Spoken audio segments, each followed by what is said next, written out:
Part 3. Into the Fire. Beauty is that Medusa's head which men go armed to seek and sever. It is most deadly when most dead, and dead will stare and sting forever. Archibald MacLeish, Beauty. Invasion. Tully turned from the window and saw nothing but empty beds. She was alone in the bunkhouse. She shook her head, foggy from sleep and disbelief. The ground rumbled beneath her bare feet, and the bunkhouse shuddered around her. Suddenly the plastic in one of the windows shattered, and the muffled cacophony from outside rushed in to batter her ears. The entire building shook as if it would collapse. Where was everyone? Had they already fled the smoke, leaving her there to face this invasion alone? Tully ran for the door and threw it open. Before her, a hovercar was landing, blinding her for a moment with a face full of dust. She recognized the machine's cruel lines from the Special Circumstances car that had first taken her to see Dr. Cable. But this one was equipped with 4 shimmering blades, one each where the wheels of a ground car would be, a cross between a normal hovercar and the Ranger's helicopter. It could travel anywhere, Tully realized, inside a city or out in the wild. She remembered Dr. Cable's words, "We'll be there in a few hours." Tully forced the thought from her head. This attack couldn't have anything to do with her. The hovercar struck the dusty ground with a thud. There was no time to stand there wondering. She turned and ran. The camp was a chaos of smoke and running figures. Cooking fires had been blown from their pits and scattered embers burned everywhere. 2 of the encampment's big buildings were ablaze. Chickens and rabbits scampered underfoot. Dust and ashes coiled in rampant whirlwinds. Dozens of Smokies ran about, some trying to put out the fire, some trying to escape, some simply panicking. Through everything else, the forms of cruel pretties moved. Their gray uniforms passed like fleeting shadows through the confusion. Graceful and unhurried, as if unaware of the chaos around them, they set out, subduing the panicked Smokies. They moved in a blur, without any weapons that Tully could see, leaving everyone in their wake, lying on the ground, bound and dazed. They were superhumanly fast and strong. The special operation had given them more than just terrible faces. Near the mess hall, about 24 Smokies were making a stand, holding off a handful of specials with axes and makeshift clubs. Tully made her way toward the fight, and the incongruous smells of breakfast reached her through the choking haze of smoke. Her stomach growled. Tully realized that she had slept through the breakfast call, too exhausted to wake up with everyone else. The specials must have waited until most of the Smokies were gathered in the mess hall before launching their invasion. Of course, they wanted to capture as many Smokies as possible in a single stroke. The specials weren't attacking the large group at the mess hall. They waited patiently in a ring around the building while their numbers increased, more hovercars landing in every minute. If anyone tried to get past the cordon, they reacted swiftly, disarming and incapacitating whoever dared to run. But most of the Smokies were too shocked to resist, paralyzed by the terrible faces of their opponents. Even here, most people had never seen a cruel pretty. Tully pinned herself against a building, trying to disappear next to a stack of firewood. She shielded her eyes from the dust storm, searching for an escape route.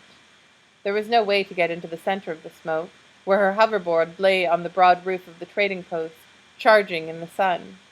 The forest was the only way out. A stretch of uncleared trees lay at the closest edge of the town, only a 20-second dash away.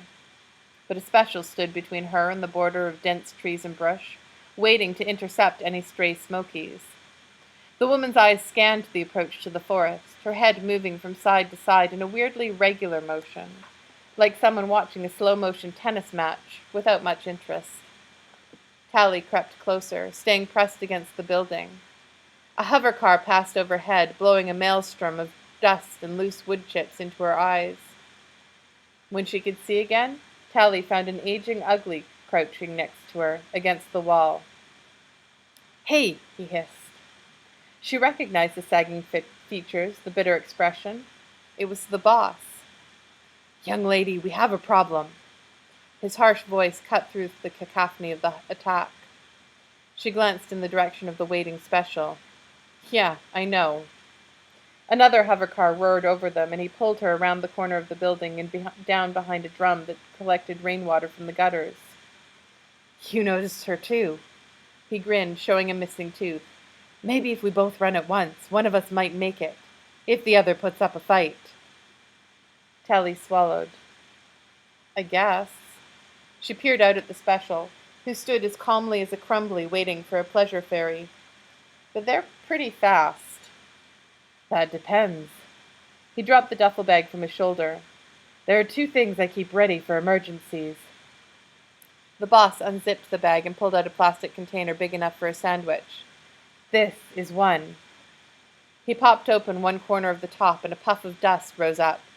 A second later, a wave of fire rushed into Tally's head. She covered her face, eyes watering, and tried to cough up the finger of flame that had crawled down her throat. Not bad, eh? The boss chuckled. That's pure habanero pepper, dried and ground down to dust. Not too bad in beans, but hell in your eyes. Tally blinked away her tears and managed to speak. Are you nuts? The other thing is this bag, which contains a representative sample of 200 years of rusty-era visual culture, priceless and irreplaceable artifacts. So, which do you want? Huh? Do you want the habanero pepper or the bag of magazines? Do you want to get caught while taking out our special friend? Or save a precious piece of human heritage from these barbarians? Tally coughed once more. I guess I want to escape. The boss smiled. Good. I'm sick of running. Sick of losing my hair, too, and being short-sighted. I've done my bit, and you look pretty fast. He handed her the duffel bag. It was heavy, but Tally had grown stronger since she'd come to the smoke. Magazines were nothing compared with scrap metal. She thought of the first day she had arrived there, seeing a magazine for the first time in the library, realizing with horror what humanity had once looked like. The pictures had made her sick that first day, and now here she was ready to save them. Here's the plan, the boss said. I'll go first, and when that special grabs me, I'll give her a face full of pepper. You run straight and fast and don't look back. Got that? Yeah. With any luck, we both might make it. Though I wouldn't mind a facelift. Ready? Tally pulled the bag farther up on her shoulder. Let's go. 1, 2... The boss paused. Oh dear, there's a problem, young lady. What? You haven't got any shoes. Tally looked down. In her confusion, she had stumbled barefoot out of the bunkhouse. The packed dirt of the smoke compound was easy enough to walk on, but in the forest? You won't make it 10 meters, kid. The boss pulled the duffel bag away from her and handed her the plastic container. Now get going. But Tally said, I don't want to go back to the city. Yes, young lady, and I wouldn't mind getting some decent dental work, but we all have to make sacrifices. Starting now! On the last word, he shoved her out from behind the drum. Tally stumbled forward, utterly exposed in the middle of the street. The roar of a hover car seemed to pass right over her head, and she instinctively ducked, dashing toward the cover of the forest. The special cocked her head toward Tally, calmly folded her arms, and frowned like a teacher spotting littlies playing where they shouldn't. Tally wondered if the pepper would do anything to the woman.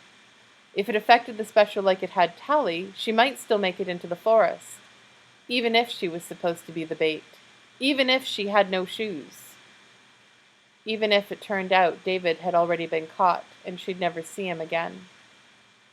The thought unleashed a sudden torrent of anger inside her, and she ran straight at the woman, the container clenched in both hands. A smile broke out on the special's cruel features. A split second before they collided, the special seemed to disappear, slipping out of sight like a coin in a magician's hand.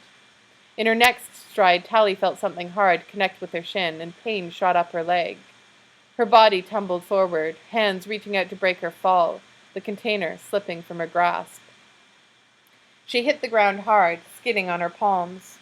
As she rolled through the dirt, Tally glimpsed the special crouching behind her.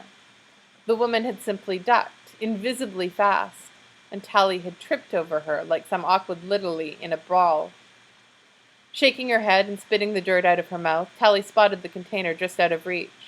She scrambled toward it, but a staggering weight crashed down on her, driving her face first into the ground. She felt her wrists pulled back and bound, hard plastic cuffs cutting into her flesh. She struggled, but she couldn't move. Then the awful weight lifted, and a nudge from a boot flipped her over effortlessly.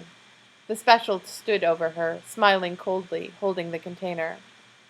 Now, now, ugly, the cruel pretty said. You just calm down. We don't want to hurt you, but we will if we have to. Tally started to speak, but her jaw clenched with pain. It had plowed into the ground when she'd fallen. What's so important about this? The special asked, shaking the container and trying to peer through its translucent plastic. Out of the corner of her eye, Tally saw the boss making his way toward the forest. His run was slow and tortured, the duffel bag too heavy for him. Open it and see, Tally spat painfully. I will, she said, still smiling. But first things first. She turned her attention toward the boss, and her posture suddenly transformed into something animal, crouched and coiled like a cat ready to spring. Tally rolled back onto her shoulders, thrashing out wildly with both feet. Her kick connected with the container, and it popped open, a puff of brownish-green dust spraying out over the special. For a second, a disbelieving expression spread over the woman's face. She made a gagging noise, her whole body shuddering. Then her eyes and fists clamped shut, and she screamed. The sound wasn't human. It cut into Tally's ears like a vibrasaw striking metal, and every muscle in her body fought to get free of the handcuffs, her instincts demanding that she cover her ears. With another wild kick, she rolled herself over and stumbled to her feet, staggering in the direction of the forest. A tickle grew in Tally's throat as the pepper dust dispersed on the wind. She coughed as she ran, eyes watering and stinging until she was half blind. With her hands tied behind her, Tally lurched into the brush off balance, tumbling to the ground as her bare feet caught on something in the dense vegetation. She struggled forward, trying to drag herself out of sight. Blinking away tears, she saw that the special's inhuman scream had been some kind of alarm. 3 more of the cruel pretties had responded. One led the pepper-covered special away at arm's length, and the others approached the forest. Tally froze, the brush barely concealing her. Then she felt a tickle in her throat, a slowly growing irritation. Tally held her breath, closing her eyes, but her chest began to shudder, her body twitching, demanding to expel traces of the pepper from her lungs. She had to cough.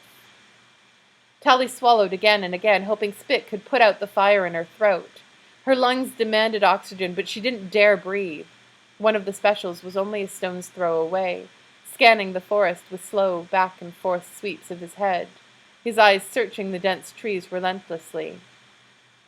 Gradually, painfully, the flame seemed to expire in Tally's chest, the cough dying a quiet death inside her. She relaxed, finally letting out her breath. Over the thunder of hover cars and the crackle of burning buildings and sounds of battle, the special somehow heard her soft exhalation. His head turned swiftly, eyes narrowing, and in what seemed like a single motion he was by her side, a hand on the back of her neck. "You're a tricky one," he said. She tried to answer, but wound up coughing savagely instead, and he forced her face down in the dirt before she could manage another breath.